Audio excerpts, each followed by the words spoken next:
Assalamu alaikum students, how are you? Hope all of you are fine. Grade 10 last time हमने पढ़ा था, जो था लास्ट टाइम हमारा टॉपिक था कॉन्केटेनेशन और असाइनमेंट ऑपरेटर तक। इस दफ़ा असाइनमेंट स्टेटमेंट। आपको पता है कि असाइनमेंट स्टेटमेंट जो है वो सिंपल वैल्यू असाइन करने के लिए आप इक्वल्स टू यूज़ करते हैं, ठीक है। लेकिन इसके अलावा एक ऑप्शन आपको देते हैं लेट। लेट का मतलब आपको पता है, जैसे आप मैथ्स में करते हैं सपोज, लेट वेरिएबल नेम और expression, let m equals to 24, let n equals to 26। अब ये ऑप्शनल स्टेटमेंट है आपके पास एक, आप इसको यूज़ कर लें तो भी वैल्यू साइन हो जाती है, आप इसको यूज़ नहीं करते तो भी हो जाती है, ठीक है। जैसे अगर आप सिंपल लिखें m इक्वल्स टू 24 और n इक्वल्स टू 26, वो वैल्यू भी गेट कर लेगा, और अगर आप लेट लिखेंगे तो भी यूज़ हो जाएगी। यानी कि ये आपके पास एक एक्स्ट्रा है कि आप इसको यूज़ कर लें तब भी वैल्यू साइन हो जाएगी, अदरवाइज नहीं होगी। नेक्स्ट स्टेटमेंट है रीड एंड डेटा स्टेटमेंट। ये है बेसिकली स्विच ओवर स्टेटमेंट, एक स्टेटमेंट से दूसरी पे स्विच ओवर होना, ठीक है। ये इसका सिंटेक्स है। अब रीड क्या करता है, वैल्यूज़ को। रीड का मतलब है ए की वैल्यू ले, बी के लिए ले, और एक सी डॉलर स्ट्रिंग के लिए ले। जैसे ये रीड की स्टेटमेंट पढ़ेगा, ये वाइस वर्सा स्टेटमेंट्स हैं रीड और डेटा की, वो फौरन वहाँ से जंप ओवर करेगा डेटा के ऊपर। पहला वेरिएबल है ए, मेमोरी में ए में 10 स्टोर होगा, बी के लिए वो 20 वैल्यू गेट करेगा, और सी डॉलर की स्ट्रिंग में वो इन्वर्टेड कॉमास में एवरेज को स्टोर कर लेगा। उसके बाद वो दोबारा ऊपर जाएगा रीड स्टेटमेंट से नेक्स्ट में, वहाँ पे प्रिंट सी डॉलर।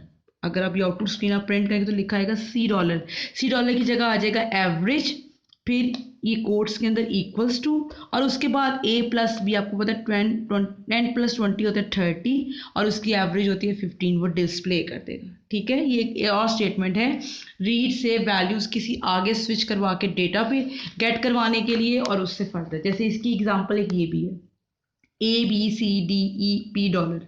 अब ये यहाँ से चला जाएगा डेटा पे, ए में 12 स्टोर करेगा, बी में 18, सी के अंदर वो स्टोर करेगा 24। फिर जब वो दोबारा से ऊपर जाएगा तो दोबारा उसको आगे वेरिएबल मिल रहे हैं ई और पी डॉलर, वो फिर से नीचे इसके अंदर आएगा और वो उसके लिए जो वैल्यूज़ लेगा नेक्स्ट 18, 35 और पेरीमीटर, फिर वो दोबारा ऊपर जाएगा। अब जो values A B C D और ई में है उनको कैलकुलेट करेगा। अच्छा, एक चीज़ आप नोट करें, ये यहाँ कैपिटल में है, ए यहाँ स्मॉल में है।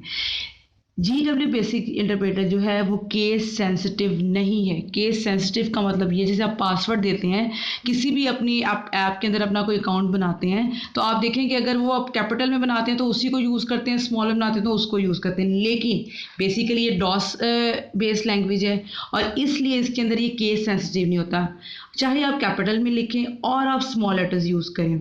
ए के अंदर उसने 12 स्टोर किया है, वो इस पर भी 12 देगा और इसके लिए भी 12 भी लेगा, ठीक है। और फिर वो पेरीमीटर का प्रिंट आउट कर देगा जो भी आपकी वैल्यू बनेगी। This is the output, okay.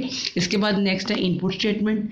Input current time पर आपसे इनपुट डेटा लेती है यूज़र से, ये फॉर द डिफरेंट वैल्यूज़ के लिए बनाया जाता है, ठीक है। इसमें तो पेरीमीटर शो कर दीजिए यही है, आप कहते हैं तो डिफरेंट पेरीमीटर्स हैं, डिफरेंट वैल्यूज़ हैं, तो फिर आपको इनपुट स्टेटमेंट यूज़ करनी पड़ती है। अभी हम इसकी प्रैक्टिस करते हैं।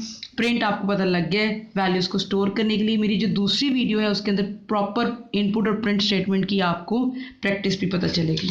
अब आ जाते हैं हम चैप्टर के ऊपर, अपने क्लोजिंग के ऊपर एक्सरसाइज पे। इसमें क्वेश्चन नंबर जो आपका 10 है उसका पार्ट नंबर 9 की मैंने ये पूरी गो थ्रू बनाई है। प्रोग्राम है कैलकुलेट द पार्ट 9 है, write a program that asks the name, roll number, class, section, marks of different subjects, ठीक है। इसको मैंने थोड़ा सा बहुत बड़ा होना था इसलिए मैंने इसके अंदर नेम प्लस ये चीज़ें ऐड कर दी हैं सब्जेक्ट्स के मार्क्स, ठीक है। जहाँ पे आप इनपुट स्टेटमेंट यूज़ कर रहे हैं वो एंटर योर नेम, नेम के लिए डॉलर यूज़ करेगा, वो एंड डॉलर स्ट्रिंग है क्योंकि करेक्टर्स हैं। फिर English, Urdu, maths, physics, chemistry और मैंने इसे सब्जेक्ट्स लिए। यहाँ तक वो आपसे मार्क्स एंटर करेगा। ये दूसरी वीडियो में आपको इसकी प्रॉपर वर्किंग नज़र आएगी, मैंने स्क्रीन के ऊपर इसको शो करवाया हुआ है इंटरप्रेटर पे वर्किंग करके।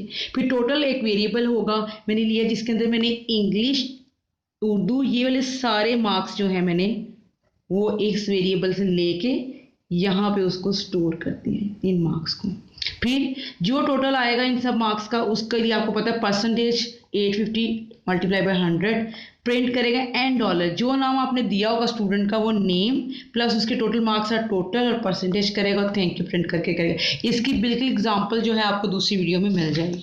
उसके बाद हमारे पास नेक्स्ट क्वेश्चन था write a program to calculate the distance covered by a movement. आपको पता है कि फिजिक्स आप पढ़ रहे हैं, आपको पता है कि डिस्टेंस का फॉर्मूला होता है S equals to V into T. आपने इसके लिए average of a car user से इनपुट का मतलब होता है डिफरेंट वैल्यूज गेट की, फिर आपने टाइम लिया, उसके लिए मैंने फॉर्मूला अप्लाई किया और ये उसका एक टोटल प्रोग्राम है। नेक्स्ट क्वेश्चन है calculate the volume of a cylinder. The program get the values of height of a cylinder and radius of its base from the input statement by using hint क्या volume का formula उन्होंने आपको show करवा दिए।